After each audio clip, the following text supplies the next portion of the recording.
Just like living and non-living things we're learning about in science, how they can be classified into different groups, so can numbers. So we start with counting numbers and we work our way through whole numbers, integers, and rational numbers. So a counting number is a positive number used to count. So that would be numbers such as 1, 2, 3, 4, and so on. It just keeps going for forever. You want to make sure that you're opening your interactive binder to page 13 and adding these notes in here. Counting numbers plus 0 make our whole numbers. So all of my counting numbers, see how this box is inside of the counting, or the whole number box. So all counting numbers are also whole numbers. So whole numbers include 0 and 1, 2, 3, 4, 5, and so forth. So all the numbers in blue, well, number, I should say, plus all the numbers in red. Counting numbers are also whole numbers. And counting and whole numbers are also what we call integers. So integers are all of the whole numbers or the opposites of whole numbers. So the opposite of 1 would be -1. The opposite of 2 would be -2. The opposite of 3 would be -3, and so forth. These are all the numbers that you see on the number line, especially if you're in my classroom. Okay? And then finally, the biggest kind of box here, rectangle, call it what you want because it has curved rounded edges, are our rational numbers. So our rational numbers are all the numbers that can be written or renamed as a fraction or as the opposites. Okay, so my counting numbers, my whole numbers, my integers, and then numbers such as -2 and 4/10, or 7 and 1/2, or -0 and 35/100ths, or something like 1/6. So all of these fractions and decimals would be considered rational numbers.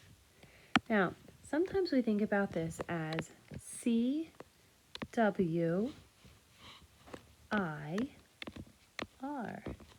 Now, what does CWIR mean? Well, it means when I am going through and I am determining whether or not a number is any of these, I look to see if it is a counting number, and if it's a counting number, I know it will be everything below it. If it's not a counting number, I move on to my whole numbers. If it's a whole number, I know it's going to be a whole number, an integer, and a rational number. See how up here the blue box is inside the other two boxes? Okay, and that's how I work through that. So I'm going to remember cows will invade roads. It means cows will invade roads. So if you remember the C, the W, the I, and the R, it will help you to remember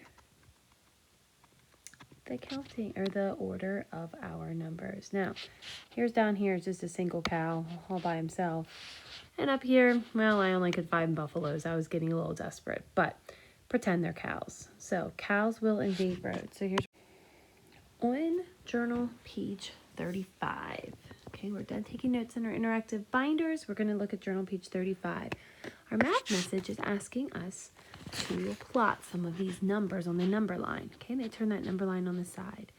So the ground floor is on 0. Okay, so let's label that there. Alyssa entered the building at ground level. So Alyssa is right here at A. She took the elevator to the doctor's office on the 2nd floor. So she went up 2, and she's now on the 2nd floor, okay, because it's above. She went down to the lab, which was located 2 floors below ground level. So she had to go down 1, 2, 3, 4 levels into the basement She is down here at -2. And then she went back up to the 5th floor for her x-ray. So she went up 2 to get her back to ground level, plus another 5. She went a total of 7 floors up to the elevator. Okay, so see how we can use 0 as our starting point, and then anything below the ground is a negative, is represented by a negative number. Even though she's not going to the -2nd floor, she's going to the 2nd floor below, so that's how we represent it. And then anything above is obviously my positive numbers.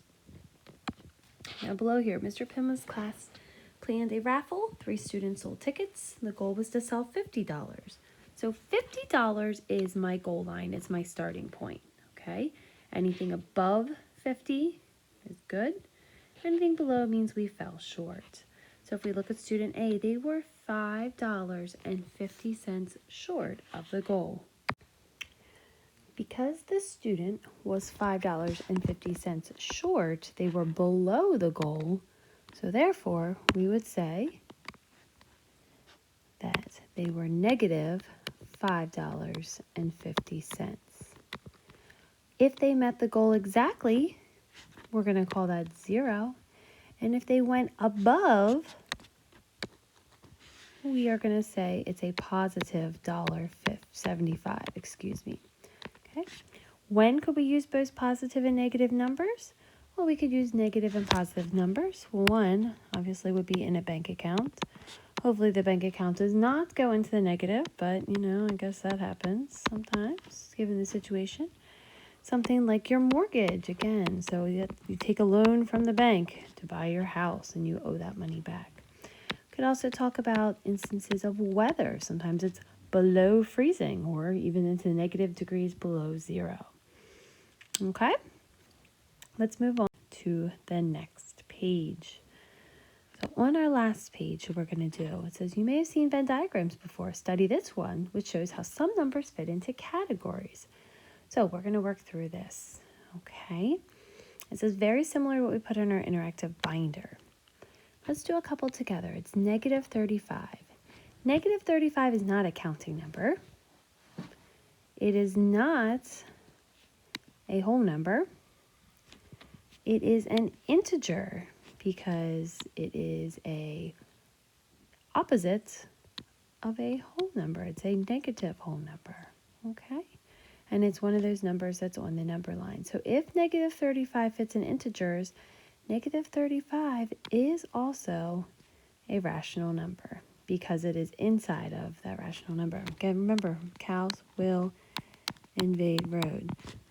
So because it's an integer, it is also a rational number. Let's try 56. Is 56 a counting number? You betcha. So because it's a counting number, we come over here to the side, it's also a whole number. It's also an integer. And it's also a rational number.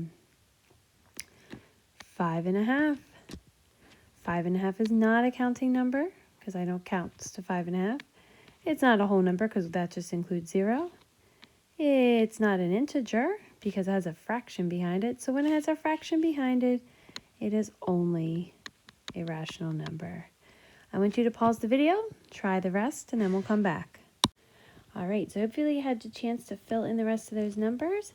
-8/10, as soon as I see that decimal, it automatically goes under rational numbers. So there it is. Again, see a fraction right away, rational number.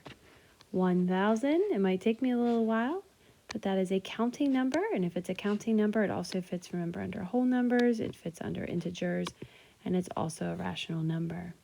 And finally, -4 is not a counting number or whole number, but it goes here in integers.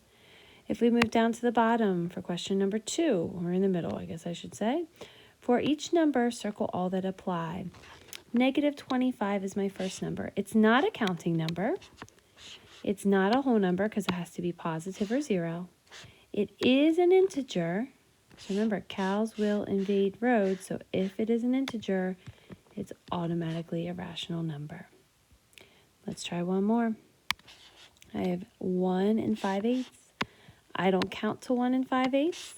It's not a whole number. It's not a whole number or its opposite, making an integer. Rational numbers include all of my fractions, so it'll be a rational number. Okay? I want you to pause the video, try the last two, and then also see if you can figure out any of the clues down on the bottom. All right, so if you had a chance, hopefully, to do that, I see a fraction or decimal, in this one, so it automatically takes me here to rational numbers. And then for the whole number 4, it is a counting number, so it's cows will invade roads, and it's everything underneath there.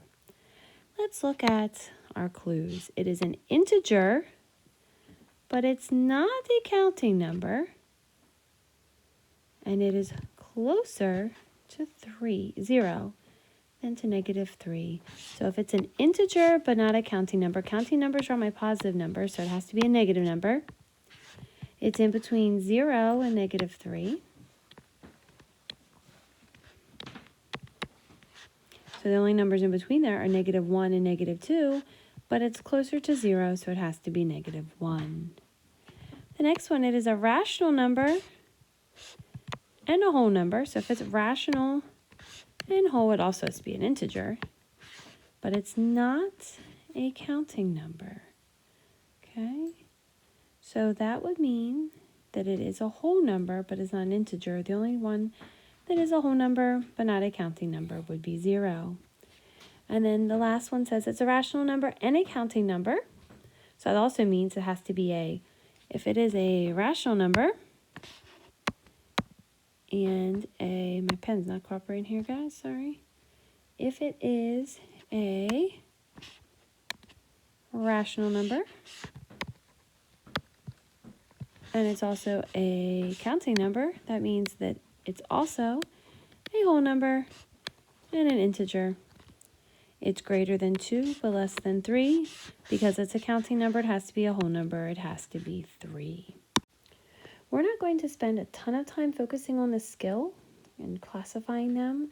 What we're going to do more is work a little bit with some negative numbers as we move on.